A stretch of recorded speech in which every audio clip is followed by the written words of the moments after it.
देसी सखी ससुरा में सुख मिले बेसी ससुरा में सुख मिलल पिया परदेसी सखी ससुरा में सुख मिले बेसी जब से भइल शादी नाही महीना चला खाली मोर दिलदार बलमुआ जब से भइल शादी नाही महीना चला खाली मोर दिलदार सजनवा रे मोर दिलदार बलमुआ कुहडियर से भेजे ओ ठलाली मोर दिलदार बलमुआ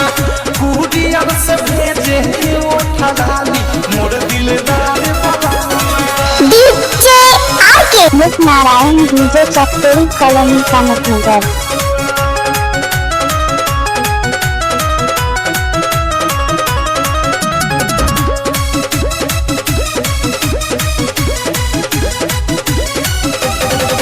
कबो भेजे लाल कबो भेजे बैगानी जहरेली जेठानी हमसे जब हम बनी ठानी कबो भेजे लाल कबो भेजे बैगानी जहरेली जेठानी हमसे जब हम बनी ठानी के सिया में गजरा दुनु अखिया में काटी काटी गजरा मन जोग मिलने नाही दिले को पुगानी मोर दिलदार बलमुआ मन जोग मिलने नाही दिले को पुगानी मोर दिलदार सजनवा रे मोर दिलदार बलमुआ कुहडिया से भेजे ओ ठलाली मोर दिलदार बलमुआ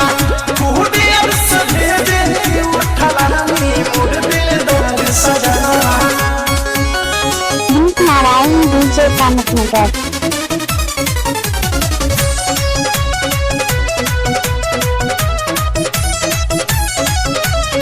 डीजे आके राई तब रखे सपिया बावे सवखीन हो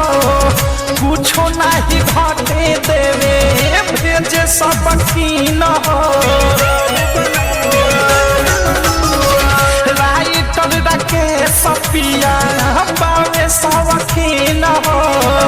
कुछो नहीं घटे देवे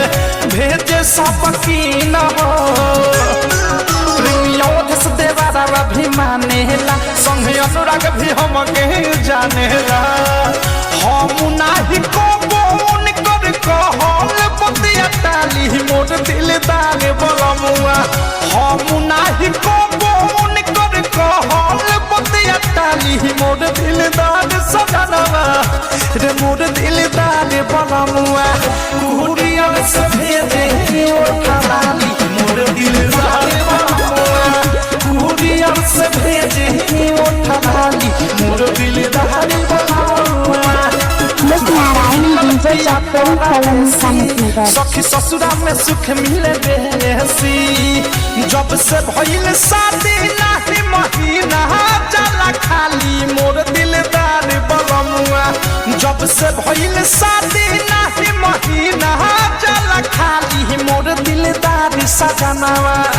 रे मोर दिलदार बलमुआ कुहडिया से भेजे ओ ठलाली मोर दिलदार बलमुआ कुहडिया से भेजे ओ ठलाली मोर दिलदार बलमुआ डीजे आके नारायण डीजे चक्री कॉलोनी कामतनगर